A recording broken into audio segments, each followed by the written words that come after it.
And it's now my pleasure to introduce Suhail Farooqui, CEO and founder of K-12 Insight. Hi, good afternoon, everyone. My name is Suhail Farooqui, and I'm the Chief Executive Officer of K-12 Insight. It's my pleasure this afternoon to be hosting and moderating this panel of very distinguished educational technology leaders. And what I wanted to do first was just do a quick intro without a slide deck. So if you'll just bear with me, I'm just going to make sure that I can do this correctly. Today's panel, in no particular order, we have honestly some of the most strategic, well sought after leaders across the country and internationally. I'll start with my friend Lenny Schad. He's, if you've not already heard of him, I suspect you've not been to a lot of conferences recently. One of the most prominent voices in K-12 education technology leadership. Most recently, when he was in a school district, he was at Houston ISD, and it's been some time. Also served as CIO at KT ISD, not too far from Houston. Lenny, you've also served as something I discovered later. You were the District Administrator's Chief Information Officer, and you were a technology editor at large. Yeah. And then that you're a published author. You're the author of Bring Your Own Learning, Transform Instruction with Any Device. Pleasure to have you. You've been at COSIN, IMS Global, Council of Great City Schools everywhere. So welcome, and it's good to have you. Thank you. Welcome. There are two doctors on this call. So Dr. Tom Ryan with a PhD in curriculum and instruction. This one I had to double check, but it's a secret of longevity. You've got 40 plus years. I couldn't imagine how that'd be possible mathematically. I've seen you in person. One of the foremost experts in strategic planning, leadership, designing digital learning environments. Albuquerque and Santa Fe, one smaller, one large school district under your belt. You have been assisting people in everything from delivering educational success with technology. You are a fixture really as a leader, a thought leader at COSIN, Council of Great City Schools, and other conferences. And this one I didn't know. You're a senior fellow for the Center of Digital Education. And again, if there's a conference on EdTech, Tom and Lenny, both of you are, or one of you is at least presenting. Last but certainly not the least, Dr. Luvelle Brown. Dr. Luvelle Brown, you are currently the superintendent, I think 5 times the national average, give or take, already in your tenure in Ithaca City School District. For those who have been to Ithaca, New York, that's your school district there since 2011. Prior to that, really your career spanned the entire trajectory of educational leaders, started as a teacher, assistant principal, and then most uniquely, and something that we were thrilled about in regards to this conversation, you served as a chief information officer in Albemarle County Schools in Virginia. So welcome to you. Honestly, what I wanted to say was there's a long list of things I had about Dr. Brown, but I had these 2 books, which I'm going to just put forth, if you can see, that he's written. His first book was on a culture of love. At one point when this book came out, really, if there was a conference and Dr. Brown was speaking about how to build a culture of love, deliver a culture of love, sustain it. And from love, then obviously love requires courage. So the book is called A Call to Courage. So again, really pleased, really honored to have you both. I'm now going to switch to our slide deck because I can then turn this over to our presenters. So with that, Tom and Lenny, you're ready for this. I'm going to switch to your slide, but really we have 4 parts to today's session. In the very first part, the CIO experts in this who have a span, who span the entire small to large size district, who have been coaches to CIOs around the country. We'll take some time to hear from you.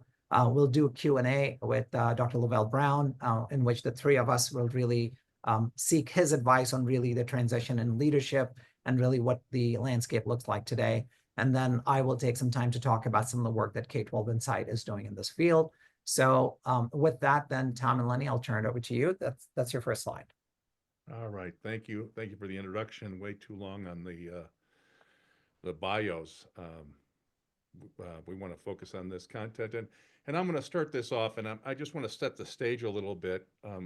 we're living in a moment. Lenny and I were having a conversation. We get an opportunity to do IT reviews for school districts across the country. So we get to see not the PowerPoint presentation of all the great successes, but what's under the covers and how are school districts operating, what are their challenges, what's their future desires. And as we're reflecting about where do we want to go in the future, we realize that we're in this period of rapid change. And the rapid disruptive change is causing school districts to have to respond to a different role of leadership and a different role for IT. AI or generative AI is just one of those transformations that are forcing change in our organization. And whether we want to keep up with them or not, or have the ability, they're still happening. And it changes us to look at how districts are led. The second thing is technology that is an integral part of every initiative and every goal that a school district would have, whether it's academic or operational or strategic. If you're launching something new, if you're launching a new instructional model or redesigning your practices or improving transportation, IT is going to be a part of that, and it should be a strategic partner, not after the plan has already been done and or something's already purchased. The third thing is we need to move from this cleanup on aisle 3 IT role and move to this strategic partner that helps proactively plan for and engage the community and be deeply embedded in the cabinet leadership process, not after it's been done or buried in some of the other departments. And that requires a change that's not only a change in the role of the CIO. Just putting your break-fix CIO, CTO on cabinet doesn't help. In fact, that actually hurts. But it also requires a change of the cabinet being able to see you as a strategic partner, not, hey, my computer's not working, can you come over here and take a look at it? So it's a personal change. It's also a cultural change. And we become those leaders of change within the organization, which means people change, not just project management, but how do we lead? So this has led us to having this slide here where it's beyond infrastructure and driving the cultural change that we want to have to an understanding of how do we lead people through the change that's necessary for the organization to be successful in the future. We have to play a critical role, but that also means we have to step up and do something different than we've done in the past. Hopefully that makes some sense. And the first one here is beyond the infrastructure change. And Lenny and I were having a conversation. I'm inviting Lenny to participate in this. We've made recommendations for CIOs to be on cabinet, but we've changed that recommendation going forward. And maybe, Lenny, you could speak to that a little bit. Yeah. So, I mean, I think, Tom, you set the foundation really on, we have moved from the break, fix, call us when something's broken. And that's why we labeled this first one beyond infrastructure, right? So how do we go from the mentality of 10, 15 years ago, we want to be like the light switch, right? When we turn it on, we want it to work. When we turn it off, we don't want to worry if it's going to come back on, and we're invisible, right? We want to be invisible to the organization. I think those days are gone. And now we need to be thinking about this role as part of the discussion, right? Tom, you were talking about the culture, and I think we have to really have an authentic understanding of what's the expectation of us as an IT department in the school district. And so, Dr. Luvelle, you had the luxury of sitting on both sides. You were the IT person and you were the superintendent. And what we think we are versus what the expectation of the organization is of us, that usually is a huge gap, right? And so just real quickly, I know you're going to have a time to speak, but how do you now really work with your IT leaders to ensure those expectations are aligned? Because that to me is the key of this whole discussion. Thank you, Lenny. And yeah, I'm appreciating the conversation and what I expect and what folks are doing for us. And we have an awesome CIO here who's now moved into a new role as Assistant Superintendent for Human Resources. I'm expecting folks to be generalists, and I'll use this term now and often today, instructional leaders. I appreciate Lenny. I appreciate y'all saying moving from aisle 4, cleanup on aisle 4 to strategic partner. I would then add from strategic partner to instructional leader. Our customers are students, and they're happiest when they're learning. Families are happiest when young people are achieving. And if not able to speak to how to use IT to move and teaching and learning and for instructional leadership, then you can't be on this team. So I hope that snippet can set up what we're going to talk about later too. It did, you know, because part of what I think we have to realize is we live now in a world of, if I'm not getting the experience I want, I'm not patient. I'm going to go somewhere else. I mean, think about us as individuals in our personal life, right? We'll download an app on our phone, and if it is cumbersome or we don't like it, boom, that's deleted and we're off onto the next thing. So we are operating in this environment of this enhanced customer experience. And I think that's what IT leaders, and in some degrees, I think cabinet, we're used to those old standard metrics, right? And key performance indicators. And I think something Tom and I have been really paying attention to for the last year and a half is, what's the experience level of our users, of our stakeholders, and how do we measure that? Dr. Luvelle, you talked about, you know, our students are the ones that we're doing everything for. How are we measuring their experience? How are we measuring the experience of a teacher? How are we measuring the experience of our parents? And I think that's what we need to really start coming to terms with, is not the network is up, you know, 99.9% of the time. Well, who cares if if that network's not providing the right services and the right ease of use, the right access. So I think one of the things we really need to be talking about is this overall performance management, but from the context of an experience. What are our stakeholders, our end users, our customers experiencing within our infrastructure and within the offerings that we're providing? And again, that's not just IT, that's a superintendent, that's a cabinet conversation. Well, and Lenny, to the point here, it's not, I just give you technical support and call me when you have a problem. It is to this initiative of, how do I understand with empathy the experience that students have, that teachers have, and then create that seamless digital interaction, and maybe take digital out because it makes it sound like a technology thing. How do I use the resources that we have to achieve the goals of the organization and have those seamless interactions? And I really like your point about the data. We don't want to make an opinion about what's happening and what we need to do. We really need to have, to the third bullet point, powering our decisions by data. So how do we capture, whether it's through the experience level or the SLAs or other information, what actually is happening, so we can make decisions that are informed?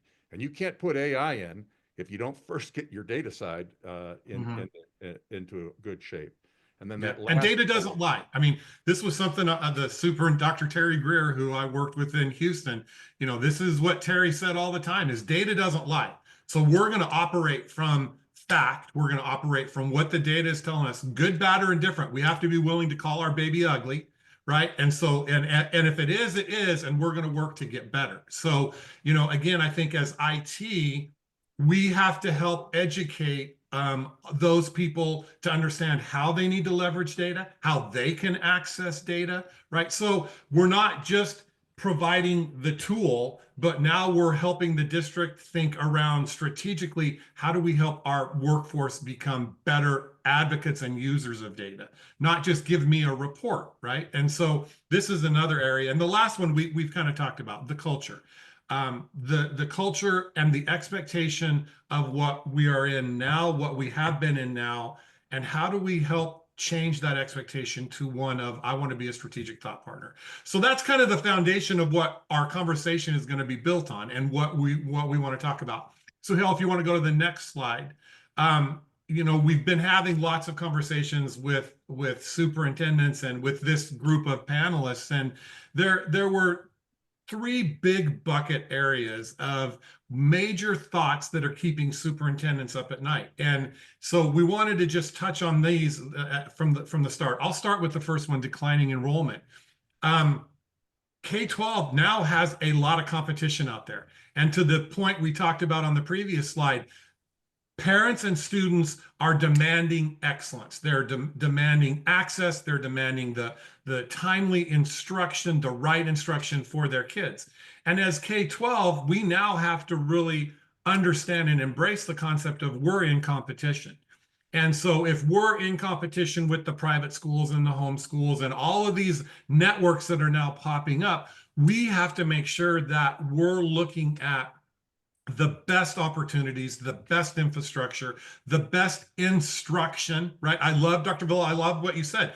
We need to support instruction, right? And we need to be able to sit with our partner from curriculum instruction and talk about how together we're providing this best instructional opportunity and learning opportunity and access to resources that our kids can get, right? Because if we're not doing that, our competition is doing that.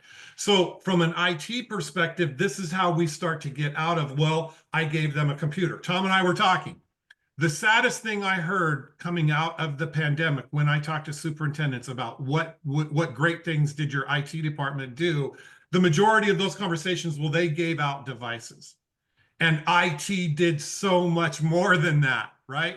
And so what we really need to be thinking about is how do we continue to elevate all the things we do behind the scenes and now make that part of the strategic conversation so that the district, our community, our parents really understand the value of technology in the instructional process. Tom, I'll let you take the next one.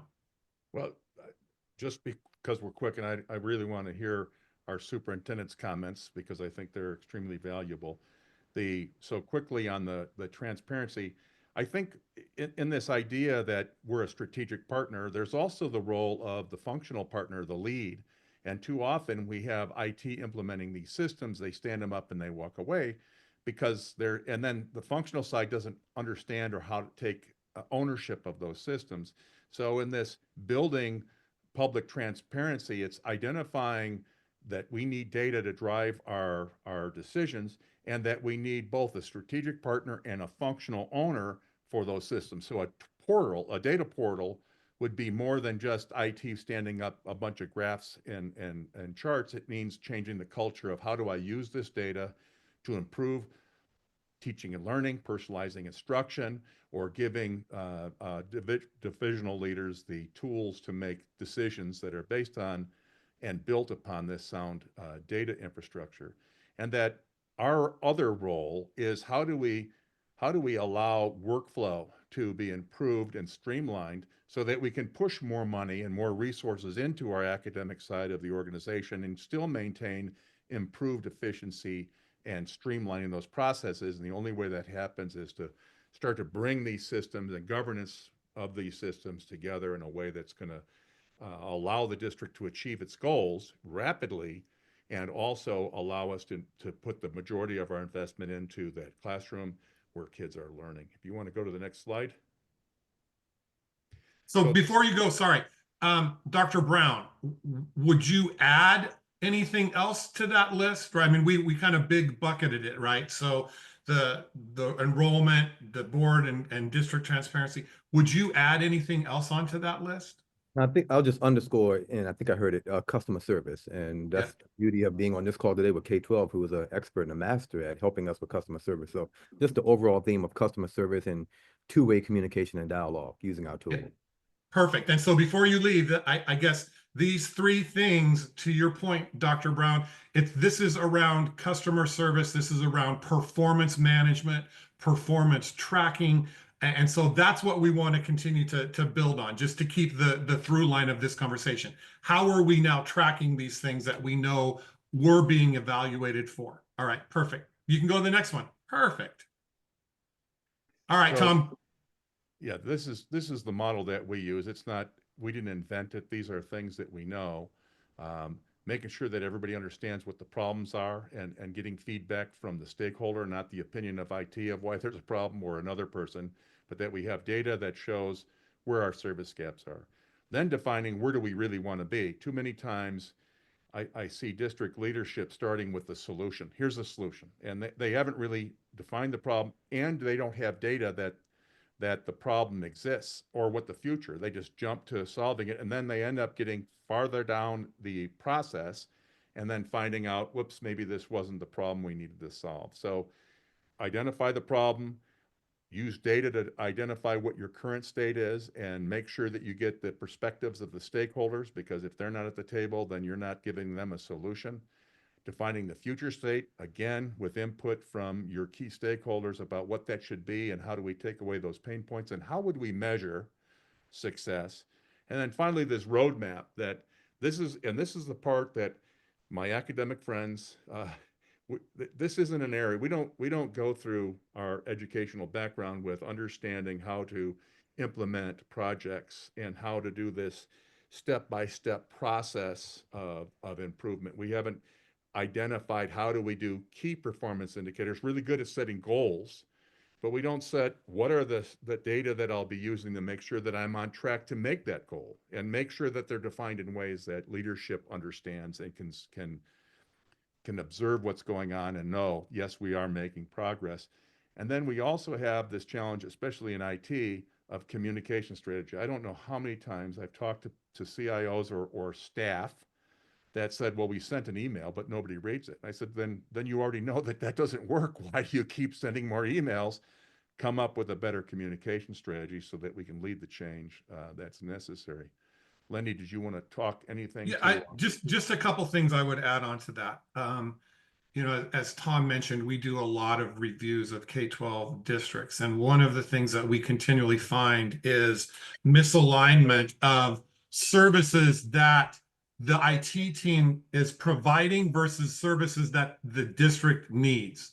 And I think one of the things we have to do, which is part of what this process that we're talking about, is we need to continually be evaluating what we're providing because the organization is continually changing.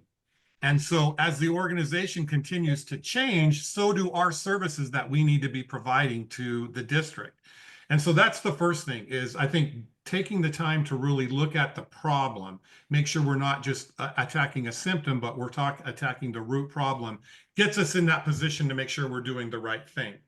The other thing is, as Tom mentioned, we're really good at jumping to how we want to solve it without understanding why we're solving something. And so, you know, I think one of the things in working with cabinets is helping them to spend time on the why, building why. That builds understanding for what we want to do. The how then gets us to a different step. But if we don't take time in the why, we get too many questions. And that's where we start to see the derailment. That's why walking through this process of problem statement, current state, future state, and that roadmap is so important. The last thing, and Tom, we didn't talk about it much, but organizational change, the emotional side of the work that we do, right, is taking the people into account and how they feel about this. Do they understand it? And how do we support them as an organization more than just putting a new system in place? We have to keep that emotional side. And Dr. Brown, I think the emotional side is what both of your books are all about, right? And so how do we really embrace that and move that forward? So, all right, go to the last slide, and this is where we'll transition over. So, you know, at the end of the day, we're thinking about this. How do we become that strategic partner in building this roadmap for achieving the goals and objective of the district? And so we as IT leaders move from waiting to be told or waiting to be asked about, you know, when can you get this done, to part of the early discussions, right? And especially as it relates to the service that we're providing as a district.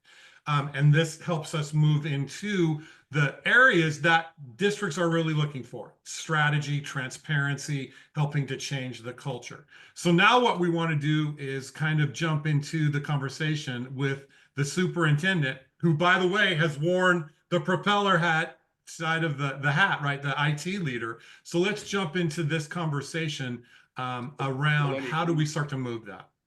And one last point, that last bullet, we can't move forward if we don't have a good way to communicate and understand the needs of our stakeholders. And so you need systems that you can depend on. It's not just an email after a ticket goes out, but you need a set of tools that'll help you to communicate, one, to the user, the performance that you've been made and the opportunities for the future, but also as you go through this organizational change management process, how do we get feedback that's actionable from all of our key stakeholders so that when we make the decisions, we're making it in their best interest and not maybe department's best interest without a full understanding of the needs, desires, and challenges that our community is facing. So to that handoff to Dr. Brown, on next steps. And I think if I can just kick this off with a question for you. So you know how they say culture eats strategy for breakfast? And I think I'm hearing a call, a mandate from you, Tom and Lenny, that, provide the services people need, but there's a culture of the services you provide. And for any CIO in a school district, there's a groove in which they've been operating. And I think as was called out, Luvelle, you've had the chance to go from one track to another. Would you just talk about, if I were a CIO, counsel me on how I need to lift my head up from boxes, cables, and devices to the triangle of problems you laid out, and to be able to have the, with love, take the courage to go to someone and ask their permission or their support to say, I know the way out of these challenges. Like, how does a CIO get to that stage to be able to lead them? No, but thank you for asking, Suhail. And let me be clear, if it was so easy, we wouldn't be talking about it today. And if it was so easy, it would have already been done. And when things have not been done, or when things have been perpetuated for many years and we're still asking the same questions, I typically ask folks to go to history and or science to figure out what it is we're doing or what it is we're not doing. So as I think about, organizational change, culture change, let's be clear, the science, and you can look at the folks who've been studying organizational change and the scientists who've been doing that, Sergio Giovanni, Singay, the Cabreras, they will talk about culture cannot change until policy changes first. So as IT leaders, we must think about what policies are we leading, what policies are we writing or mitigating or changing. And let's be clear, we all, particularly in our roles as CIOs, we are in charge of some significant policies that have a significant impact on the entire organizational structure, whether it's how devices are administered, what you can do on a device, when you can access a device and tools. And so we need to think about, okay, if we're going to change the culture to be loving, or if we're going to change the culture that will be one that is going to inspire innovation, then we as IT leaders need to think about which policies are stifling that or contributing to the kind of culture that we don't want. And I've given you some examples, but I'll be asking folks on this call and beyond, think about your policies and which ones need to be interrupted in order to change the culture. And then I'll go to, the two gentlemen who were speaking were so eloquent, and I took a lot of notes, so thank you. I feel like I'm in a class today, but I wrote down organizational change and the emotional side. Now, let's be clear. I hope I don't ruffle any feathers or make anyone too angry, but CIOs and tech folks, we're not known for our emotional intelligence or being the nicest folks, particularly when in school settings. Typically when a kindergarten teacher is calling someone from the technology department, they're not always excited to do so. And then oftentimes the interactions aren't always favorable. I'm saying that from experience, both as a teacher and as an IT professional. And in some ways, if we're going to impact significant change in an organization where the culture is going to be loving and one that sparks innovation, we got to figure out, we got to get our houses right. Y'all feel me? We got to get our emotional intelligence in check. I heard a lot about systems and policies and structures and tools, and I would then add some skills, those interpersonal skills, those loving approaches to doing this work. And as a person who's been in schools for 40 years now, if people don't like you, they're not going to listen.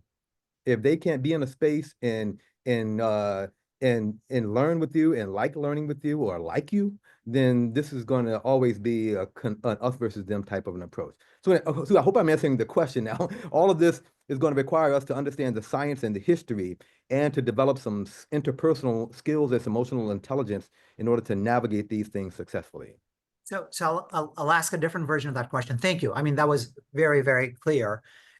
Somewhere between year 2000 and 2010, yeah, in the corporate world, which I understand is not the K-12 world, but there are some parallels we can learn from. In the corporate world, prior to that time, who consumed most technology in a corporation? Well, technology did. They had a CIO who did. But this is a well-known fact. In those 2 years, the biggest purchaser of technology went from the technology department to the marketing department, because all of marketing became online. They were no longer buying billboards and print ads. People started to spend money on Google, and digital spend became how you got the word out. I think the mission of schools to support teaching and learning is what people thought, and therefore CIOs were responsible for instructional tech and devices and cables. But today, it is clear that unless you have the right culture and climate to support the learning, if the board cabinet friction is above a certain level, that cabinet is not going to support teaching and learning. And so much of the friction that comes through to the board comes from anecdotal data about what's going on. And the exhaustive data about what's going on, the solution to that is some form of new technology. So really, Tom and Lenny, from your lens and with what Luvelle shared, counsel, not just a CIO, but I'm a junior member in a tech team, but I'm a younger generation. I know the tools that are out there. I see how social media impacts relationships. Counsel a younger professional for what they should be doing in their role and how they can approach their leaders above them to say, I want to show you something. Maybe there is a way out and it's not doing more of what we've been doing. Well, I would go to one of our core tenets is an asset-based approach, that we're not coming in and blaming people for the problems that exist. We're understanding that people come to work and come to teaching and learning with a passion about doing something positive in the community. And some of our past political conversations are about negativity and enforcing and putting these standards and assuming that all of our people are broken and they need more professional development. We approach this from a perspective of understanding who our users are, who our partners are, who our relationships, from the people that serve us, that take our services, to the leadership that we need to communicate with. So how do we take this asset-based approach, recognizing that people aren't broken, that people come with value to the organization. And when you have that kind of mentality or that value that you want to live in your life, then your focus is going to be, how do I build relationships? And if I can build those relationships, I can develop trust in the work that we're doing. I have understanding about the experiences that the people I'm working for are, then I can put a consistent program that shows hope for the future, as opposed to punishment for not doing it right. I think that's in the classroom. We want to have that focus about asset-based, and I think it's the leadership role that we have. And to Dr. Brown's point, if we don't have that part, then we're not leading. We'll always be just a break fix in a technical shop. So just real quick, I would add, one of my favorite slides that I use in presentations is, it's a rowboat and two guys are in the rowboat and there's a hole. And one's in the front of the rowboat, one's in the back, and there's a hole in the front and the rowboat's kind of cocked up. The guy in the back says, man, I'm glad that hole isn't on my end. And I think that's how we operate a lot of times in districts. We silo our success. If my department is successful, I'm successful. And I think what you're starting to hear throughout the course of the day today is, I'm successful if we are successful. And part of my job as a service organization is to partner, Dr. Brown, as you were saying, with my peers to say, how can I help us be successful? And I think that's the major mentality, that we have to start being pervasive and the norm instead of the exception. Because when you have a cabinet, Dr. Brown, that is operating from that perspective, and I have been on those cabinets, the work is amazing, right? The work, the engagement is amazing. And the last thing to your point is, we have to be willing to talk to people, the boots on the ground. And I can remember, my wife's a teacher of 40 years. I would come home to her with what I thought was going to be the idea of the century, that the skies would part, the angels would sing, and I would sit down with Christy and I would say, here's what I'm thinking. And she would patiently look at me, and then she would say, that's the stupidest idea I've ever heard, right? Like, it won't work in the classroom. And those are the authentic conversations we've got to have, right? Like, I want that teacher's perspective on how we're rolling out, how we're strategic planning. All of those things from the boots on the ground has to go down to that level. Can't just sit at the ivory tower with central administration. Let's get out and talk to those teachers and start having conversations with them. And I'll be quiet. Thank you. I have a user question that I'm just going to run to. Could you name some metrics, success metrics to set your future state? And how often do you review them? Well, maybe the deeper question is, do you have any tool to collect those metrics so that they're public not only to you, but they're public to your community? And that's where the organizational or the other types of metrics, if you collect it, and if you have a tool that collects it, but you don't look at them, what's the worth? If you have a collection of stuff and you can't communicate that stakeholders to give them confidence that you're actually improving, then what's the value of that also? So it's a complete picture of being able to collect the data, being able to study and analyze the data, being able to publish the data and seek for ways to improve it.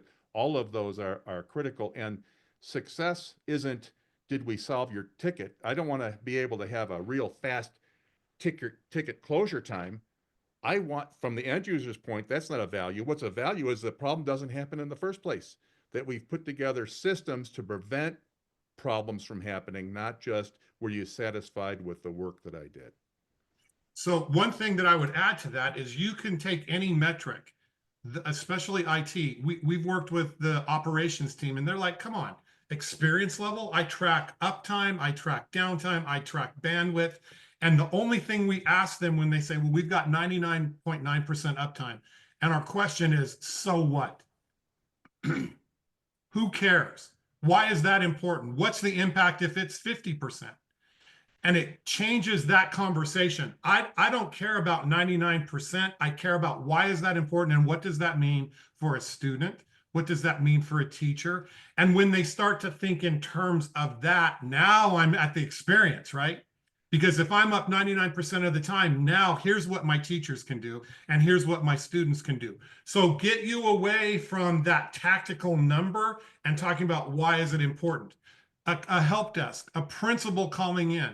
Well, how about the metric that says our principals, when they reach out, we're following up and actually talking to them on their free time, where we're not doing this tag, right, of when you're available, when I'm not available. So it's the experience for that principal to say, you know what, when I have a problem, I'm going to reach out. I'm going to say when I'm available, and I actually get to talk to somebody because I don't have time to do the email and everything else. Those are the experience metrics that we're talking about. Love and that. Again, Tom, to your point, the system. Love that. And Luvelle, you were going to say something, I thought. No, I was just listening, I'm taking notes. What have you learned as a superintendent that you wish the CIO version of you knew, particularly about metrics? Like what, 12 years ago, no, you've been superintendent 14 years, if I do my math right, 16 years ago, you wish you knew something that would have been valuable for you as well as your relationship with your superintendent. Well, thank you. And Suhail, respectfully, you've helped me with this. In my early, I went from being a principal to a school improvement officer to being a CIO. And frankly, I was thinking about reading and math scores and statewide assessment results. And how do we help our educators through the use of tools, technical tools, capture that kind of data on a weekly and quarterly basis, and then produce great data each and every year. And then how do we share that data with the entire community in a transparent way? That was a student information system. That was a learning management system. That was it. And even doing that work, our numbers wouldn't change in the ways I wanted, or people still weren't happy. And then I started thinking about more qualitative and additional quantitative measures. How people are feeling. How do you measure culture? How do you capture survey data? And what we've done most recently, which I think has been transformative for our organization, is how do we capture data around customer service in a way that we can monitor it daily, we can hold people accountable to it, and we can continually improve. So I wish I knew this when I was a CIO 15 years ago, that it was much more than just reading and math scores and standardized assessments, and that to be a high-functioning, sustainable organization, any organization, particularly a school district, you need to have multiple measures that this is a conversation about technology primarily. And we've said the word love and relationships and building with one another more than I've heard on any technical call I've ever been on. That's going to require additional metrics that are broader than what the traditional CIO, which is what I was capturing. Hope that makes some sense, Suhail. I love that. I thank you for sharing that, because I think what you're saying is really, just just as we've woven, we've gone from the 3 Rs to the era of the 4 Cs, and social and emotional intelligence has become so central to leadership and leadership success and the future of the world. I think really the role of the technology leader must infuse into it the courage and the love and taking the organization with them. One last question, and then I'll take your permission to just show some of the work that we've done. Everyone knows the easy money's over. Esther's cliffed out, and depending on how you use the money, or even if you used it very judiciously, there's a little bit of a hangover, and a lot of insecurity, anxiety, sometimes fear. People are going to have to make cuts, and yet, you have to, particularly downturns. What you do during downturns counts even more than what you did when there was plentiful in terms of the future. So the judicious technology leader is prioritizing certain things. One of the key areas you, Tom, and Lenny, you mentioned in your slide was operational efficiency. To each of you, I'd love for you to take a minute and a half. What does operational efficiency include for the technology leader in the next 2 years, and what should it not include? So Lenny and I like to go back. We always start with what is a real understanding of the core values of the organization. When you look at change, James Clear will talk about, you can set goals, but me getting on a scale every day doesn't make me lose weight. I've got to change the processes that get to those goals. But the bigger question is, how do I get people to change their practice, because they hate changing? And then you got to tie into their core values, their core beliefs of what great education looks like, a great teaching and learning looks like, and tie into, this is why we do the work, and this is why we need to do the change. And if you can tie into that emotional level for the person, they're more likely to change the processes that are leading to the current set of outcomes to come to a better set. When you then come back to these cuts, when I first started as an IT or as a principal, I was protecting my budget so nobody else would take it. And I started to learn that budget cuts are a great value to me, because I could stop doing the things that people wouldn't let go of, but that we didn't know. It wasn't aligned to achieving the goals of the organization. And I had projects and activities that I was going to have end of life. We're going to stop this, and this will enable us to do something better that's much more aligned with our goals. So instead of protecting my budget, I was looking towards how the shared vision of the goals and the values we had in the organization, and I could stop doing things. So I started to look at my budget cuts as an opportunity for me to move to the change I needed, but it was being driven because of the budget cut. And so to me, it's just a different perspective. And clean. It's cleanup time. Yeah. Thank you. So I would just add, and I'll be real quick. So Dr. Brown, when you were talking before, and then Suhail, this next topic, I think there's an underlying opportunity that we really haven't discussed, and that's the power of creating feedback loops, right? And what do we do to ensure that what's being said, what's being heard, what's being repeated is the right thing that we want? And so that's part, to me, that's part of leadership, right? That's part of having a great communication tool, because we know there is a breakdown from central administration to campuses to teachers. So how do we ensure through all of this work, the services and performance management and metrics, that we're creating these feedback opportunities? So, and that's something I want you to touch on in the product, where we get to talk about that.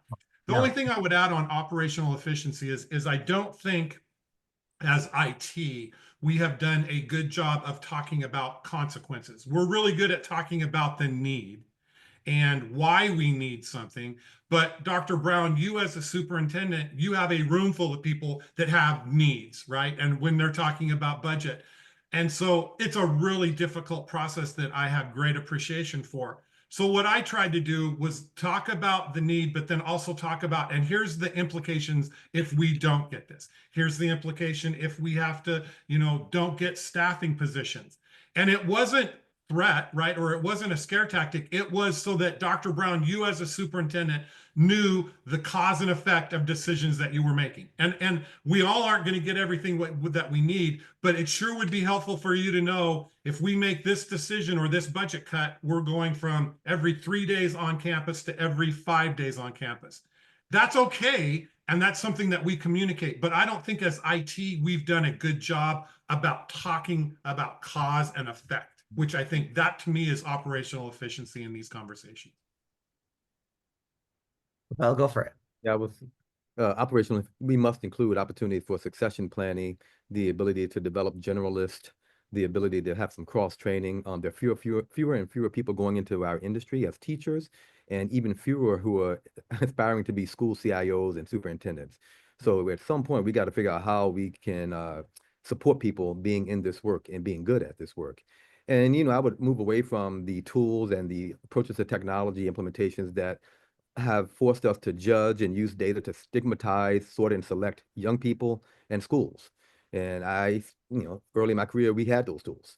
And the technology was helping us judge and stigmatize individuals, young people, and schools in ways that are significantly inappropriate. So I'm ready to move along from that. Okay, well then, with your permission, and really just see if I can beat the buzzer here. I'd love to just share with you a little bit about some of the work that we're doing, and I think this will bring me there. And I'll probably just speed this up through a few slides. So just give me a verbal if you can see the. We're good.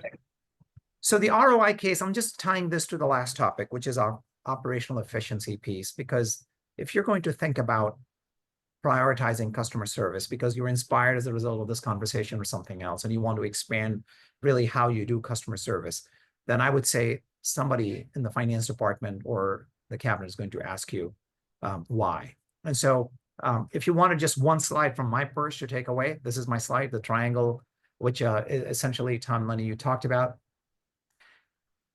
This may sound counterintuitive, but investment in customer service excellence in a school district will lead to all these three things. And two of them have direct dollars. And the third node here has not capital, but fiscal capital. It has trust capital, which I think is the only capital perhaps even more rare than fiscal capital. So allow me to just quickly explain. The right customer service technology is going to shave off the amount of human in the loop that you need to be in order to do sometimes manual tasks that are best done by computers. Give you an example. If a person calls and says, I need my device fixed, you shouldn't have to go back and forth and ask them to turn their laptop around to tell you what the device they have. Most IT leaders already can tell what device you have, and then you can go from there. But the same operational efficiency comes in transportation. If Farooqui calls and says, hey, my daughter's bus is not here third time in the week, I shouldn't have to spell Farooqui 3 times on the phone. And then this person have to go to a second screen to look up, my children's names, and then a third screen to look up which bus. A 6 to 10 minute call could be a 90-second call, and the right tool allows you to do that. If you come down to the bottom right, there's a large body of data emerging, and I'll give you the citation for it. But Austin ISD about 8 years ago studied why they were losing students. They spent $1 million in very high rigor research of the parents that had left and parents that had stayed to say, why does a parent decide to pull their child out of the school? They listed 7 reasons, rank ordered them. The top 4 reasons had nothing to do with teaching and learning. They had to do with the experience of the adult interacting with somebody in the schools, not the experience of the child in the classroom. And Rice University has done a lot of research on this. And we all know this, right? This is where the CIO can be instrumental. You lose 4 kids, you lost the salary of a teacher, depending on the stage you're in. And so you can impact the CFO's life positively by saying, let's figure out how we can use technology to make sure we keep more of our students, because the competition is on. Like the monopoly the schools had for 200 years is over. And the bottom left slide essentially talks about how really a very large amount of leadership energy in school district goes away in addressing anecdotal issues that board members hear, then they want to know what's going on.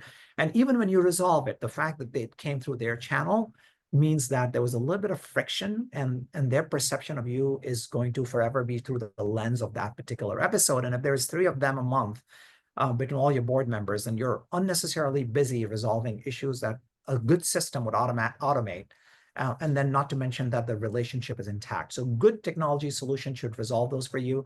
This is the Rice University paper that I was referring. I'll give you a place where you can get the reference for this. But really the reversal of the decline, and it's happening. Dallas ISD had 3,000 more students last year than years before, but that came after 5 to 6 years of rigorous investment. Birmingham School District in Alabama has gained and reversed that trend. It can be done. Public schools can win, and as far as I'm concerned, they should win. Let's just talk about the economic, the operational efficiency piece. We've partnered with several hundred school districts around the country on this high modern customer service implementation of a service desk and asset management solution. Pasco County Schools in Florida, they did a very rigorous study. And they talked about how much money do I get back if I put $1 in, how many dollars do I get back, right? And so they had the benefit cost ratio. What benefit do I get for $1 in? And they found that they were getting within like a phase 2 of a 3-phase, they were getting almost $1.70 back for every $1 in terms of the staff time, that unnecessary staff time, right? There is part where if somebody needs to reach you, you need to talk to them. That part's important. But all the research stuff can be automated through data integration, the right kind of loops within the data. And the board friction that I talked about, this is the piece that speaks to that, having critical alerts.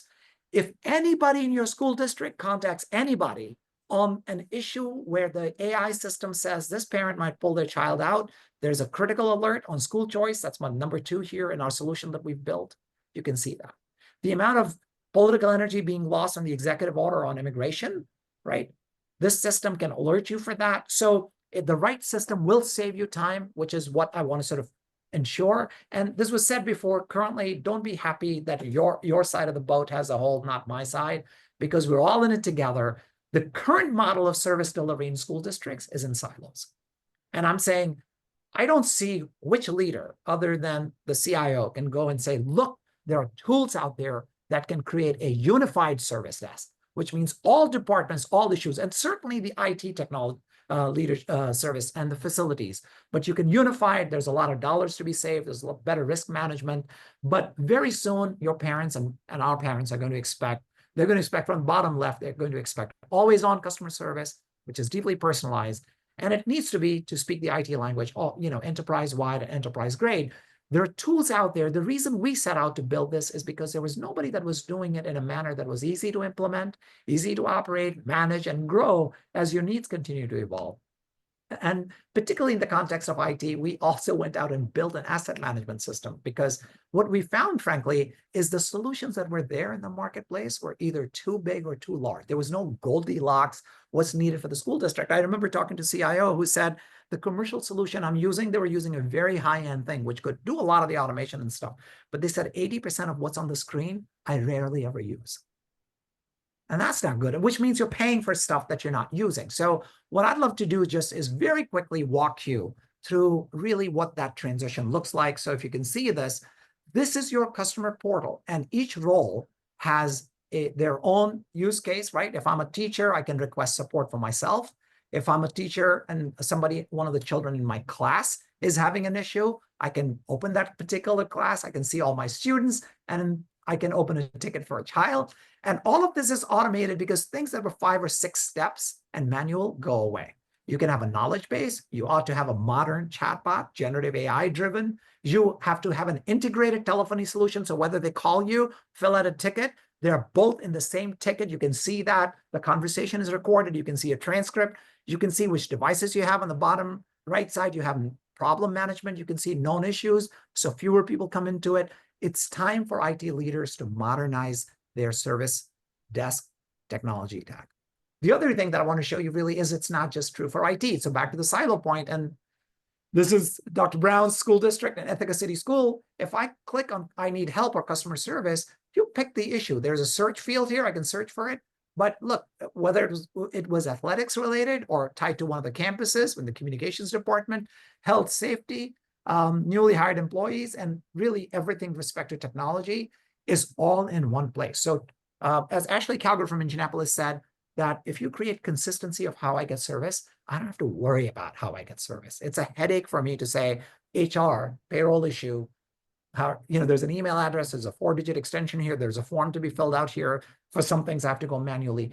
Digital era, create a centralized unified service desk.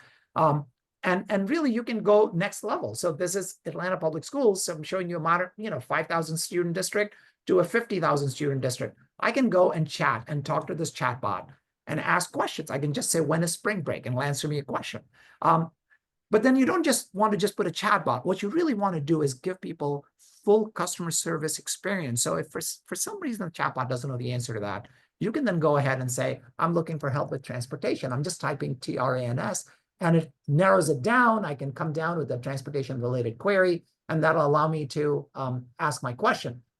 I could even go back to this, right, and access this service in any number of languages that I wanted to. And those things are par for the course today. And I just wanted to show you this last thing, the feedback loop, Lenny, that you talked about. This is a dashboard that every leader should have. The superintendents, I know quite a few superintendents who are using this modern service desk tool. Fresno and Albuquerque, Tom, your previous school district, the superintendent says they look at this dashboard to find out what's going on. My ears to the ground. This is, I want fewer issues to reach my board members. I want fewer issues to go to social media. I can see, we talked about earlier, it was said, every superintendent, every CIO talks about the SLA. SLA is how long does it take for you to respond to an issue? 2.9 days. You can decide if that's good or not, but 2.9 days is your performance. You can see that. In addition to SLA, I think CIOs need to know XLA. Maya Angelou famously said, people may forget what you said to them, did for them. They'll never forget how you made them feel. X for experience. Measure the experience. And your score is 8.7 on a 10-point scale. What you can do, by the way, is you can compare against your peers for how you're doing. So right here on your dashboard, you can see that. You can see how different departments are doing. So this is the report that superintendents and CIOs start their week with, their weekly cabinet meeting. Every department topic or issue is a dot here. You want to be a blue dot in the top right quadrant. You do not want to be a red dot. There are no red dots here. If you're bottom left quadrant, you would be a red dot. So the story is that you want to measure response time and CX score and then put it on a 2x2. Sunshine is the best disinfectant. We've noticed when this comes about, school districts change behavior. And ultimately, when your board member comes to you and says, hey, everyone is talking about X, this particular word cloud, which is the loop that says, what's really going on? What's trending today? And by the way, if you wanted to see who called about bus, you can just click on it. You can see every single contact about bus that has reached you. So that's a very quick walkthrough. Honestly, I wish I didn't have to do this. I could have just kept listening to you all for the conversation we had, but I know our time is up. So I wanted to return back to this conversation and thank you, Dr. Brown, Dr. Tom Ryan, Lenny, for this conversation, and turn it back over to you, Olivia. All right. Well, what a great conversation. I'm just going to share my screen really quickly for just some final steps. So thank you all again for joining us today. If you would like to learn more about K-12 Insight, some of the topics discussed, these IT solutions to modernize your school district, we will be sending you an email with the recording of the webinar, along with information about how you can get in touch. So with that, we are wrapped up for today. Thank you all for joining us, and thank you to our wonderful presenters.